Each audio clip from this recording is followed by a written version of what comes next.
বুখারী শরীফ অধ্যায় নাম্বার 1 হাদিস নাম্বার 1।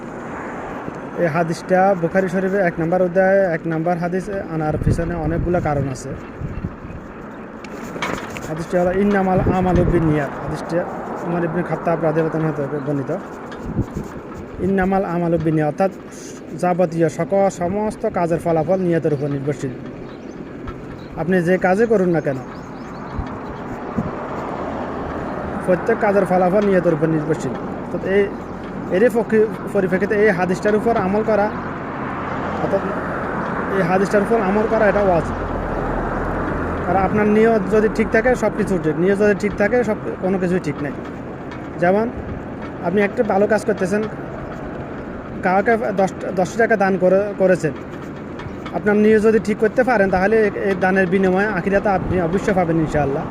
দুনিয়াতে যেহেতু আল্লাহ মানুষকে চোখ দিয়েছে, কান দিয়েছে দেখার জন্য, শোনার জন্য, সেহেতু মানুষ দেখবে, শুনবে, বলবে, এটা আপনার কল্পনা করার প্রয়োজন নেই। আপনার নিয়ত থাকতে হবে আমি এই 10 টাকা দান করেছি, এটার বিনিময়ে আমি আল্লাহর কাছে থেকে নিব ইনশাআল্লাহ।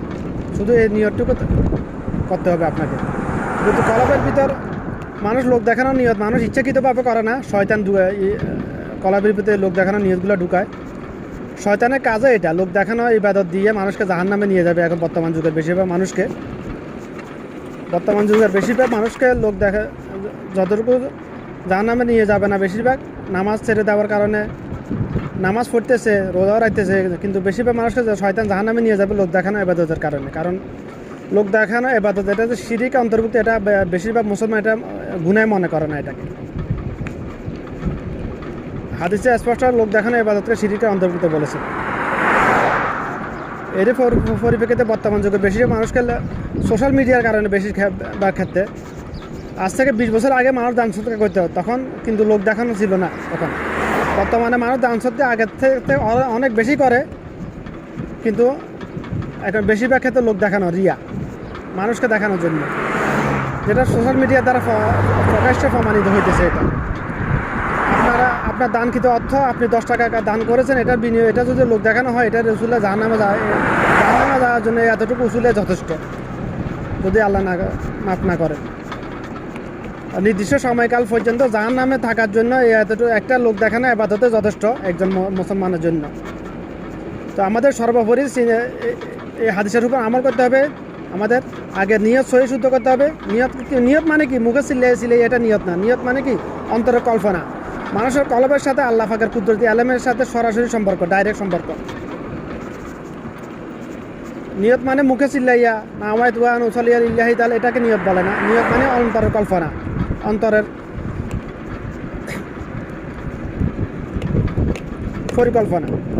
আপনি নিয়ত করেছেন, আমি আপনার কাছে, আপনি বাজারে গেছেন, কেউ আপনার কাছে হাত পেতেছে কিছু দান করার জন্য, আপনি দিয়েছেন, অসুবিধা নেই।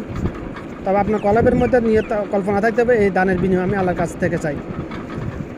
সে আপনার কাছ থেকে আপনার হাত পেতেছে টাকা কিছু নেওয়ার জন্য, সে ছোট নয়, সে একটা উসিলা আখিরাতের জন্য, আপনার জন্য, আপনার অর্থ সম্পদ থেকে কিছু আখিরাতের জন্য, আখিরাতের খাতা জমা করার জন্য, আখিরাতের ব্যাংকে জমা করার জন্য সে আপনার কাছে উসিলা, আপনার জন্য একটা উসিলা।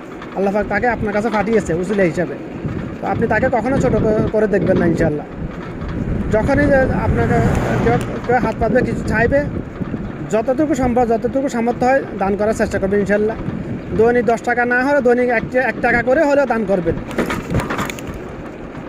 সে আমলটা সবচেয়ে বেশি মিজানে ফেলা বাড়ি হবে, যে আমলটা পরিমাণে কম কিন্তু নিয়মিত করা হয়।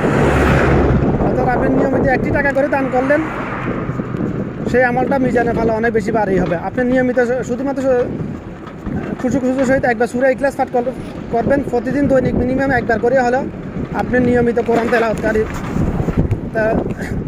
খাতা লিপিবদ্ধ হয়ে যাবেন, অন্তর্ভুক্ত হয়ে যাবেন। আপনার আমল নামে প্রতিদিন কোরআনের 1/3 পাঠ করার আমার নেকি আমল নামে লিখা হয়ে যাবে ইনশাআল্লাহ। নিয়মিত যদি করেন, ছোট ছোট আমলগুলো যদি নিয়মিত করতে থাকেন ইনশাআল্লাহ মিজানের ফলে এগুলো দেখবেন অনেক বাড়ি হয়ে যাবে। আর মিজানের ফাল্লায় কোনো আমল, হাসরের দিন কোনো আমল আল্লাহ গণনা করবেন না, এটা ওজন করা হবে। ওজন কেমন হবে? নিয়তের উপর নির্ভরশীল। একই কাজ আপনিও করেছেন, আমিও করেছি, আমারটাও বা ওজন কম হয়েছে, আপনারটাও ওজন অনেক বেশি হয়েছে। কেন? নিয়তের কারণে শুধুমাত্র।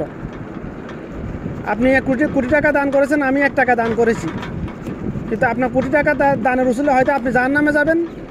আল্লাহ যদি চায় আমি 1 টাকা দান করেছি, তার বিনিময়ে আপনার কোটি টাকা দান করা চাইতে আরও হাজার কোটি গুণ বেশি দিয়ে দেবে ইনশাআল্লাহ। যেরকম একটা দান থেকে কয়টা দান হয় এটা দুনিয়ার কোনো ইঞ্জিনিয়ার বলতে পারে না, তদরূপ আমাদের আল্লাহ পাকের একমাত্র আল্লাহর কাছ থেকে বিনিময় পাওয়ার আশা যে দান সদকা করি এগুলোকে আল্লাহ পাকে ধানের নেয়া শুধু বাড়াইতে থাকে। তো ইনশাআল্লাহ আমরা সর্বোপরি এই আমলগুলো ছোটো ছোটো আমলগুলো করার চেষ্টা করবো ইনশাআল্লাহ, এবং ভিডিওটা বেশি বেশি করে শেয়ার করবো যত বেশি পারি। আপনি আমল করতে না পারলে যদি শেয়ার করে আপনার